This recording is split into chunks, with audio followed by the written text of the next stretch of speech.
What's up guys? Welcome to my vlog. Today, gagawa tayo ng herbal tea. So, let's go. Samahan nyo ako mamitas tayo sa aming backyard.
Yung lalamunan, may ubo tayo, so mabisang gamot to.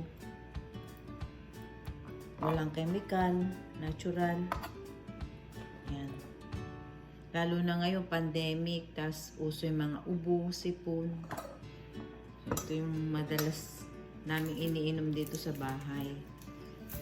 Nung ako ay nagkaroon ng COVID, ito yung wala kasi gamot sa pag may COVID ka, wala namang gamot.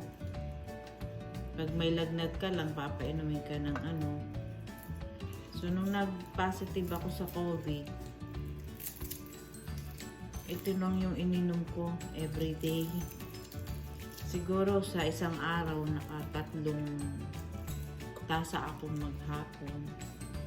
Ito lang. Ito lang yung ano. Lalagyan natin ng 5 cups of water. Tapos i-boil natin ng mga 15 or 20 minutes para mas lumabas yung aroma ng mga nilagay natin dito. Sige ba? Sige guys, balikan ko pa. Oh guys, ito na after 15 minutes. Ito na yun Maamoy mo na yung bango ng oregano, lemongrass, yung luya. Sarap. Maganda to sa sore throat, itchy throats, pag may ubo ka. Yung oregano, pampalabas ng phlegm. So guys, ito na yung sinalin ko na sa tasa. Lagyan natin ng herbabuena or pepper or basil. Ano lang, design lang. Pero mag-ano din yan. Tsaka lagyan natin ng honey. 1 tablespoon of honey. Yan. Yung iba nilalagyan ng calamansi or lemon. So, hindi ko nalalagyan. Ganito na lang.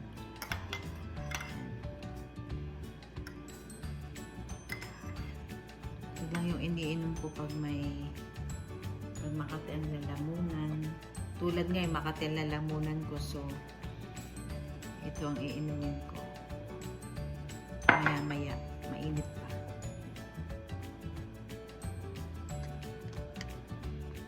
Hi guys! Thank you for watching and subscribe. I'm Film Girl Official. God bless and I love you all. Bye-bye! Inom muna tayo guys.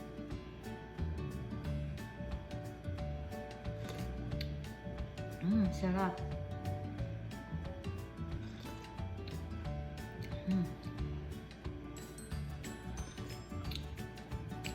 Yung aroma ng oregano, tapos yung lemongrass, Tapos yung ginger, sarap. Tapos nilagyan ko pa ng basil, mas masarap. May konting tamis gawa ng honey.